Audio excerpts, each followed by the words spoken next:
Olá, hoje a gente vai mergulhar num tema que, olha, tá em praticamente tudo que a gente compra ou consome no Brasil, mas que pouca gente entende de verdade: o ICMS. E para essa análise a gente tem um material super detalhado sobre a Lei Candir e a nossa ideia aqui é, sabe, tentar destrinchar o que realmente importa. Exato. E o desafio, né, é que o ICMS não é só um imposto, ele é quase um reflexo do Brasil. Essa complexidade toda vem de uma tensão constante. Ele é um imposto de cada estado, mas precisa funcionar numa economia que é nacional.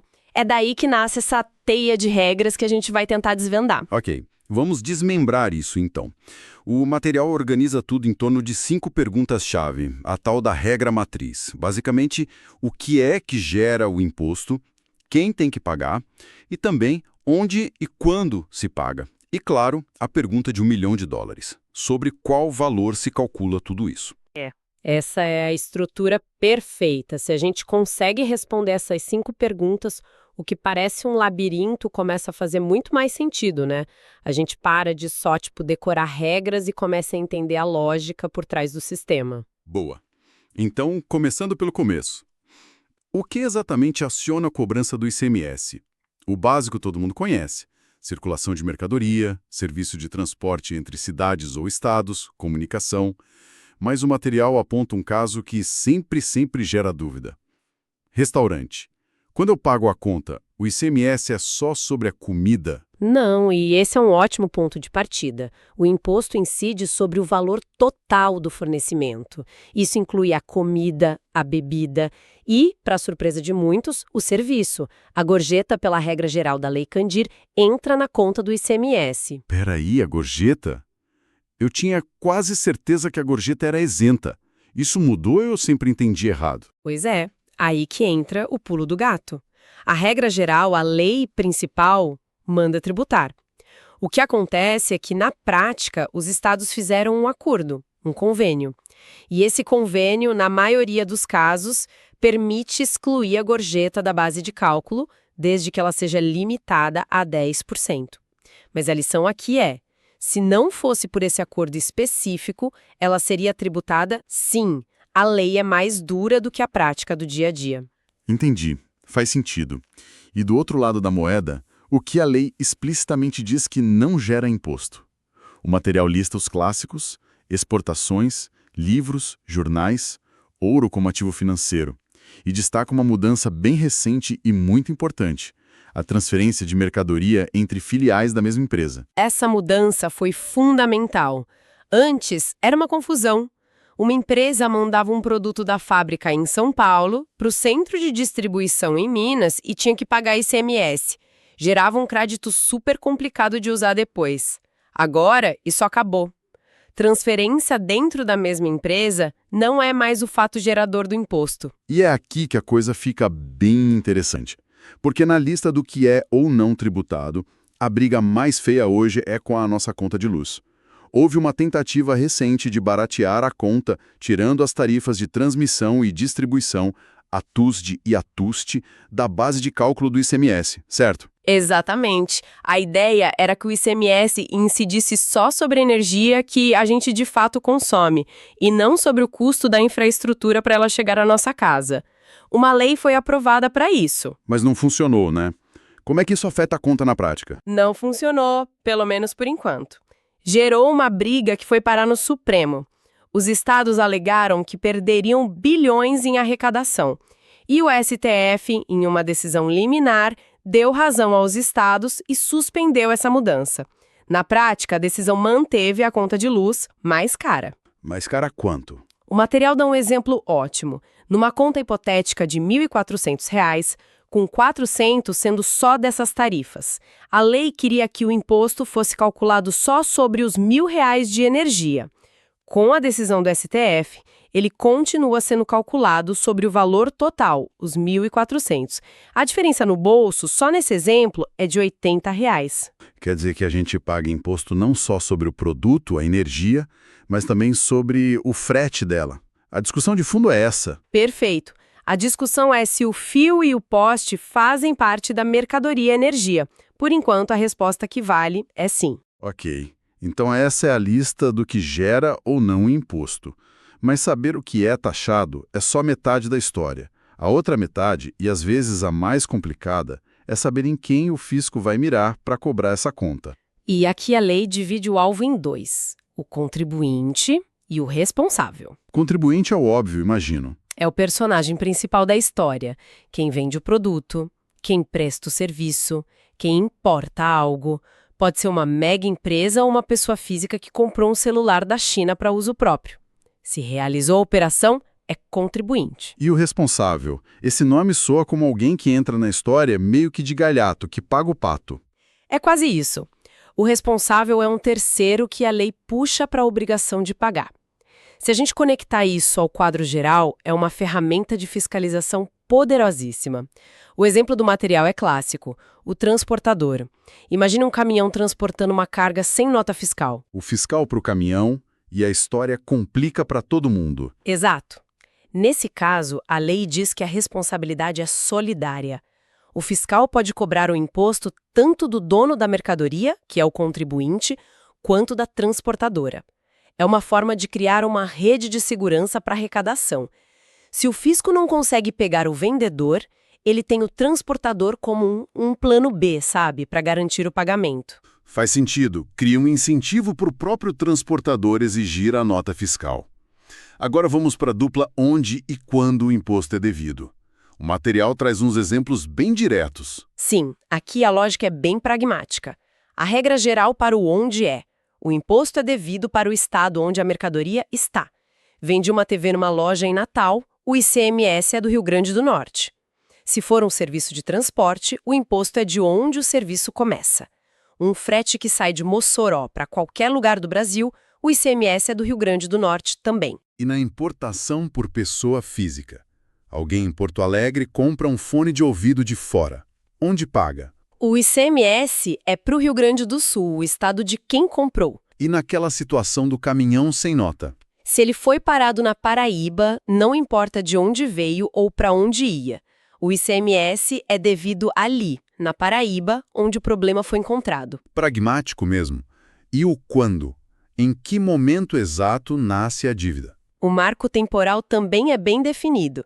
Na venda de um produto, é na saída física do estabelecimento. A nota pode ter sido emitida antes, mas o que manda é a saída. Num restaurante, é no momento em que a refeição é servida. E na importação, a data crucial é a do desembaraço aduaneiro, quando a mercadoria é liberada pela alfândega. E aqui já entra de novo aquela mudança recente sobre transferências, né? A saída da mercadoria da fábrica para o centro de distribuição, que antes era o quando, agora não é mais. Exatamente. Isso mudou o jogo para as empresas. Antes, essa transferência gerava um débito de ICMS no estado de origem e um crédito no de destino. Isso alimentava a chamada guerra fiscal e acumulava créditos que as empresas muitas vezes não conseguiam usar. Agora, a empresa simplesmente transfere o crédito do imposto junto com a mercadoria. Se uma matriz em São Paulo, que tem uma alíquota interna de 18%, transfere um produto para a filial no Rio, ela não paga imposto. Ela manda o produto e transfere junto o crédito referente à alíquota interestadual, que é de 12%. Simplificou muito a operação e reduziu as brigas entre os estados. Certo. Agora vamos para a parte que costuma dar um nó na cabeça de todo mundo. O cálculo. Qual é a base sobre que valor o imposto é realmente aplicado? A regra diz valor da operação, mas isso parece simples demais. O que entra e o que sai dessa conta? É aqui que os detalhes fazem toda a diferença.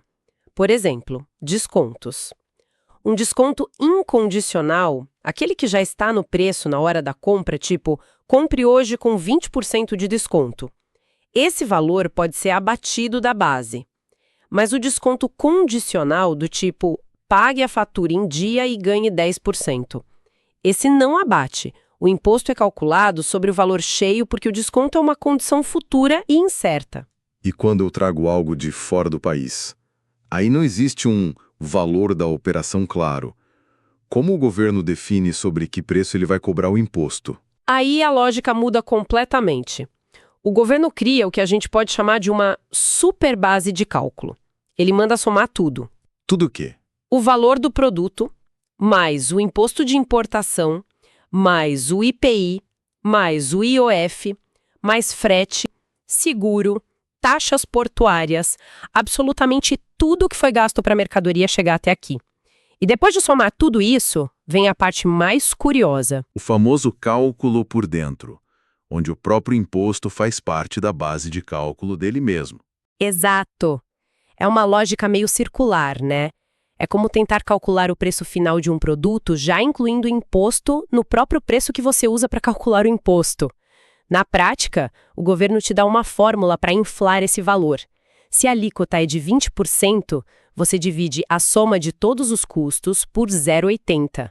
É sobre esse valor maior que o imposto é aplicado. É uma forma legal de aumentar a arrecadação sem parecer que a alíquota aumentou. O material também esclarece duas dúvidas bem práticas na importação. Uma é o câmbio.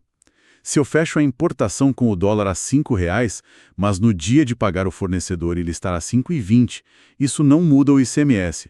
O que vale é a cotação do dia da liberação na alfândega. E a outra é o poder da Receita Federal. Se o importador declara que um produto custou $100, mas o fiscal desconfia e diz não, o valor de mercado disso é 150, é sobre os $150 arbitrados pela autoridade que todos os impostos, incluindo o ICMS, serão calculados. A palavra do fiscal tem força de lei nesse momento. E para fechar essa parte do cálculo, como fica aquela zona cinzenta entre produto e serviço? Uma oficina que troca uma peça no meu carro paga ICMS sobre a peça e ISS, que é o imposto municipal, sobre o serviço. Essa é uma clássica disputa de fronteira entre estados e municípios. A regra geral é: o serviço está na lista da lei do ISS, se sim, o serviço paga ISS e a peça, o material, paga ICMS. É o caso da oficina. Mas se o serviço não está na lista, como o de um alfaiate que faz um terno sob medida, a lei entende que tudo é uma grande operação de venda. Aí, incide ICMS sobre tudo, o tecido e a mão de obra. Quer dizer que um hotel com café da manhã incluso, por exemplo, não paga ICMS sobre a comida. Exato. Os tribunais entendem que a alimentação faz parte do serviço de hospedagem, que está na lista do ISS. Então incide ISS sobre o pacote todo. Já numa grande obra, o serviço de engenharia paga ISS, mas se a construtora produz as vigas de concreto numa fábrica própria e leva para a obra, sobre essas vigas vai incidir o ICMS. É uma análise caso a caso. É realmente uma teia. O que nos leva aos dois últimos conceitos-chave: o princípio da não cumulatividade e a tal da substituição tributária. A não cumulatividade é o coração do ICMS. Sem ela, um simples parafuso seria tributado na siderúrgica, depois na fábrica de parafuso, de novo na montadora do carro e mais uma vez na concessionária. O preço final seria absurdo. O princípio diz que em cada etapa, a empresa pode usar o imposto pago na etapa anterior como um crédito.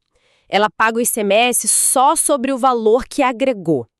É um mecanismo genial na teoria, mas que na prática gera uma guerra de créditos fiscais entre os estados. E tem a regra do ativo permanente que o material cita. Se eu compro uma máquina para minha fábrica, eu não pego esse crédito de ICMS de uma vez. Eu tenho que dividir em 48 meses. A ST, é quase o oposto em termos de lógica. Em vez de cada um na cadeia pagar sua parte, a lei diz: esquece todo mundo, vamos cobrar tudo de uma pessoa só, lá no começo. Geralmente, o fabricante é o importador. É uma simplificação brutal para a fiscalização.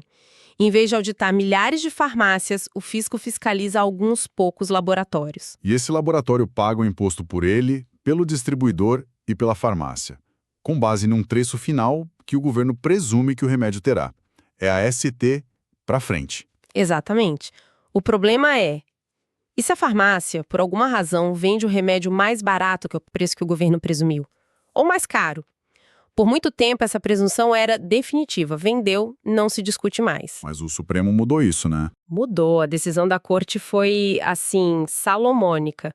Se o varejista vendeu por um preço menor que o presumido, ele tem direito a pedir de volta a diferença do imposto que foi pago a mais. E o contrário também vale. Se ele vendeu mais caro, tem a obrigação de pagar a diferença para o Estado. A conta tem que ser exata, o que na prática trouxe uma complexidade de controle gigantesca para o varejo. Uau! Que mergulho! Então, se a gente amarrar tudo, passamos pelos 5 pontos: Vimos o que é taxado, com a briga da conta de luz mostrando como isso é vivo. Vimos quem paga, com a figura do responsável servindo de rede de segurança para o fisco, onde e quando, com regras bem pragmáticas e a grande novidade das transferências, e, por fim, como se calcula, com a base de cálculo cheia de detalhes e aquele cálculo por dentro que infla o valor. E eu acho que o grande insight, voltando ao nosso ponto inicial, é que o ICMS não foi projetado por um gênio numa sala escura. Ele evoluiu organicamente com cada regra, cada exceção, sendo o resultado de uma queda de braço entre estados, entre setores da economia, entre o contribuinte e o fisco.